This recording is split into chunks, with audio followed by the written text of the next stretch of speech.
प्यारे बच्चों, आप सभी का अभिवादन, आप सभी को नमस्कार। जैसा कि आप सभी जानते हैं कि इस समय आपको बीए पाठ द्वितीय संस्कृत के प्रथम प्रश्न पत्र में निर्धारित लघु सिद्धांत कौमुदी अर्थात व्याकरण का अध्ययन करवाया जा रहा है। और व्याकरण के अंतर्गत अभी तक हम जिन शब्दों की रूपसिद्धियाँ आपके पाठ्यक्रम में निर्धारित हैं, उन शब्दों में राम शब्द और हरि शब्द की रूप सिद्धि में काम आने वाले जो सूत्र हैं, उन सूत्रों का अर्थ और उदाहरण देख चुके हैं। अर्थात उन सूत्रों का अर्थ और उदाहरण आपको लिखवाया जा चुका है और समझाया जा चुका है। आज इस कालांश में हम जो है ज्ञान शब्द की सिद्धि में काम आने वाले जो सूत्र हैं, उनमें से कुछ सूत्रों पर पिछले कालांश में प्रकाश डाल चुके हैं। अर्थात कुछ सूत्रों का अर्थ और उनका उदाहरण आपको समझाया जा चुका है, लिखवाया जा चुका है और वीडियोज़ और पीडीएफ के माध्यम से आप तक भेजा भी जा चुका है। आज पुनः इस कालांश में हम कुछ सूत्र आपके शेष बचे हैं ज्ञान शब्द की रूपसिद्धि में काम आने वाले। तो उनमें जस ससो सी जो आपका सूत्र है, जस ससो सी की नपुंसक लिंग वाचक शब्द से परे, नपुंसक लिंग वाचक शब्द से परे जस तथा सस यदि प्रत्यय हो, नपुंसक लिंग के वाचक शब्द के बाद यदि जस अथवा सस प्रत्यय हों और ये दोनों ही प्रत्यय आपके प्रथमा और द्वितीय विभक्ति के बहुवचन में लगते हैं कि सु और जस अमौट सस, इसलिए नपुंसक लिंग कोई शब्द हो और उस शब्द के बाद में यदि जस अथवा सस कोई प्रत्यय हो तो उनके स्थान पर सी आदेश हो जाता है और इस सी में से का अनुबंध लोप होकर आपका ई जो है शेष बचता है, रहता है। और इसका उदाहरण जो है अभी हम देखेंगे कि ज्ञान शब्द की प्रथमा विभक्ति के बहुवचन में ज्ञान प्लस जस अर्थात जस प्रत्यय होने पर ज्ञान प्लस जस ये स्थिति बनती है और तत्पश्चात जस ससो सी इस सूत्र के द्वारा, क्योंकि आपका ज्ञान शब्द नपुंसकलिंग है और जो है इसके बाद में आपका जस प्रत्यय विद्यमान है, इसलिए जस ससो हो सी सूत्र के द्वारा आपका इस जस प्रत्यय के स्थान पर सी आदेश हो जाता है और सी आदेश होने पर ज्ञान प्लस सी यह रूप बनता है अथवा यह स्थिति बनती है। तदुपरांत सी में सी जो स है वह लसक व तद्धित आदि सूत्र आपका इत्संज्ञा विधायक, उस सूत्र के द्वारा इस स की इत्संज्ञा, सहल व्यंजन की इत्संज्ञा और तस्य लोप से उसका लोप होकर आपका ई शेष बचता है। तो अनुबंध लोप होने पर, स का अनुबंध लोप होने पर ज्ञान प्लस ई यह स्थिति बनती है। तत्पश्चात एक आपका अगला जो सूत्र है वो आता है कि सी सर्वनाम स्थानम, सी सर्वनाम स्थानम, ये जो सूत्र आपका यह जो है संज्ञा विधायक सूत्र आपका कि सी की सर्वनाम स्थान संज्ञा होती है। ये सूत्र आपका क्या कहता है कि सी सर्वनाम स्थानम की जो सी है यदि कहीं सी का आगम हुआ है या सी आदेश हुआ है मान लीजिए इसके स्थान पर, तो इस सूत्र के द्वारा उसकी सर्वनाम स्थान संज्ञा होती है, इसलिए सर्वनाम स्थान संज्ञा विधायक आपका सूत्र है। तो जब ज्ञान शब्द की प्रथमा विभक्ति के बहुवचन में ज्ञान प्लस ई यह स्थिति बन जाती है, तो चूँकि ई जो है वो सी का ही आपका यहाँ पर शेष बचा हुआ है। जस ससो सी सूत्र के द्वारा आपका जस के स्थान पर सी आदेश हुआ था और सी में से का अनुबंध लोप होने के उपरांत आपका ई शेष बचा था, इसलिए जो ई है ये आपका सी का शेष बचा हुआ है। अतः सी सर्वनाम स्थानम इस सूत्र के द्वारा आपका ई अर्थात सी की सर्वनाम स्थान संज्ञा होती है। इसके उपरांत आपका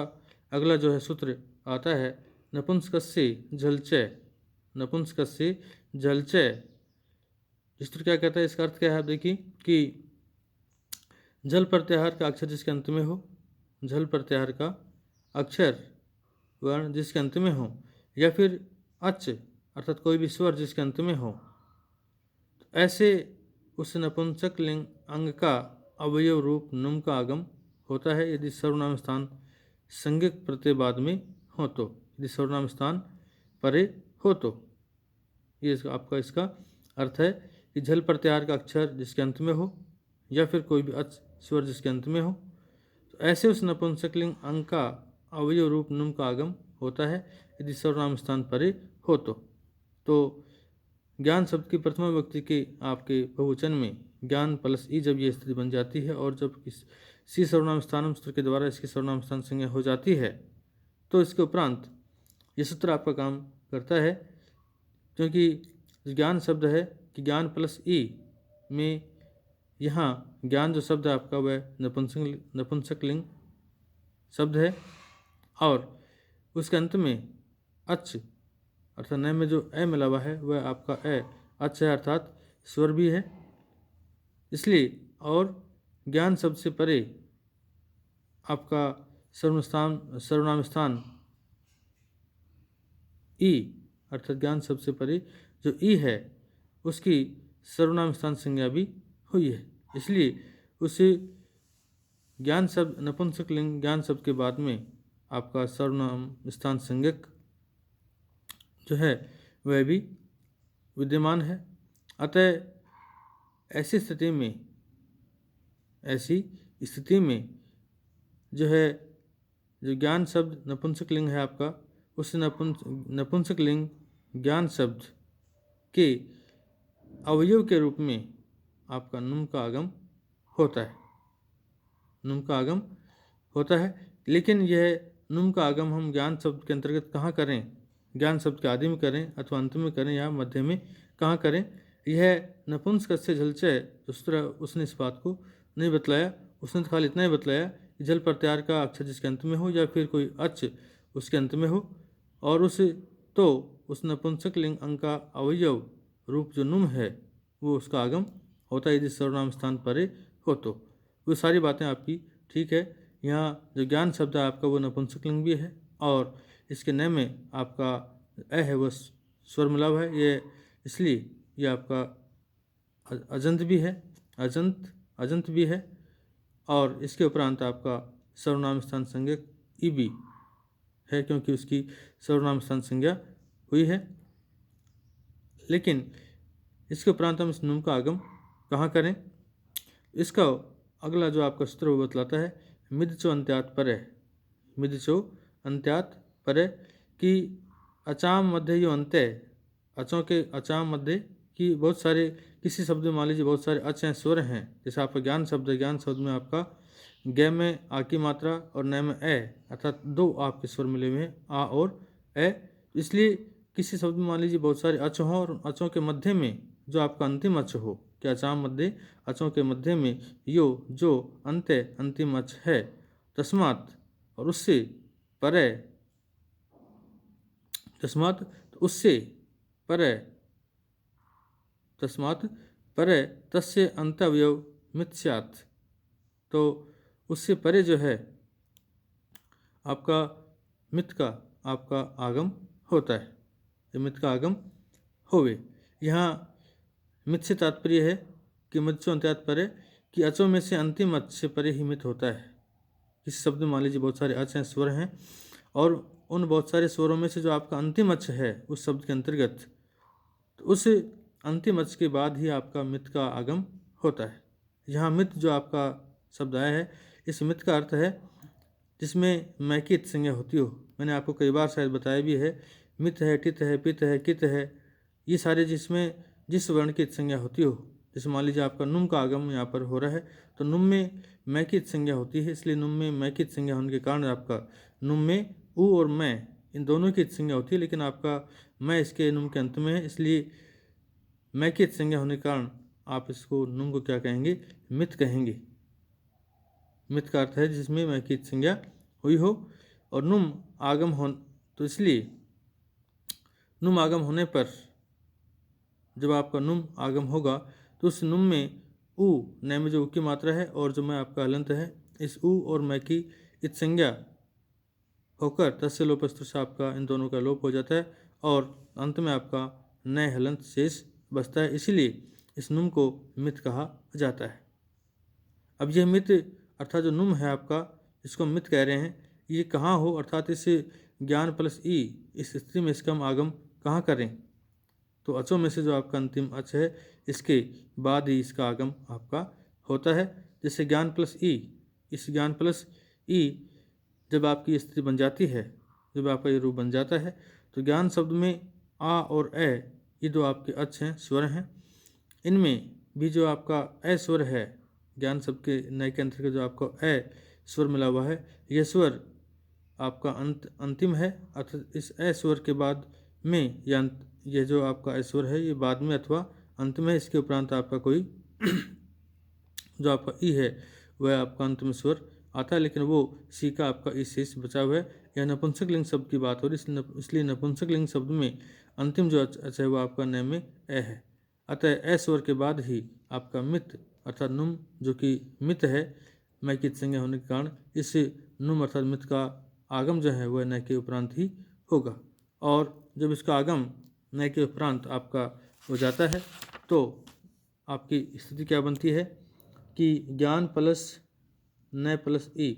यहाँ नुम का जो नय है वह हलंत रहेगा, क्योंकि नय में से आपकी उ की मात्रा बाहर निकल चुकी है अर्थात उसका अनुबंध लोप हो चुका है।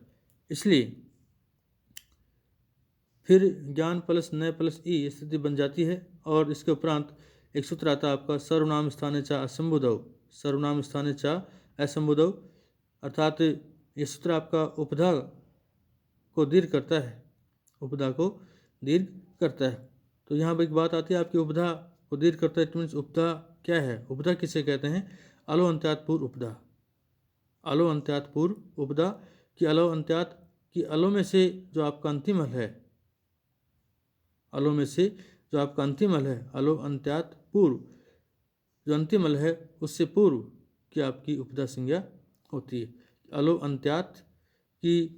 अलो में से जो आपका अंतिम हल है उससे पूर्व की आपकी उपधा संज्ञा यहाँ पर आपकी होती है। तो उपधा जब आपकी संज्ञा स्तर के द्वारा हो जाएगी तो सर्वनाम स्थाने से असंबुधव जो सूत्र आपका वह उपधा को दीर्घ करेगा। तो यहाँ ज्ञान के आकार, ज्ञान के नय में जो आपका आकार मिला हुआ है यह आपको यहाँ पर इसको दीर्घ होगा। तो दीर्घ होने पर इस सर्वनाम स्थाने च असंबुधव सूत्र के द्वारा ज्ञान के नकार में जो आकार है इसको आपको यहाँ पर दीर्घ होकर क्या बनेगा? आपका आ बनेगा। जब इसको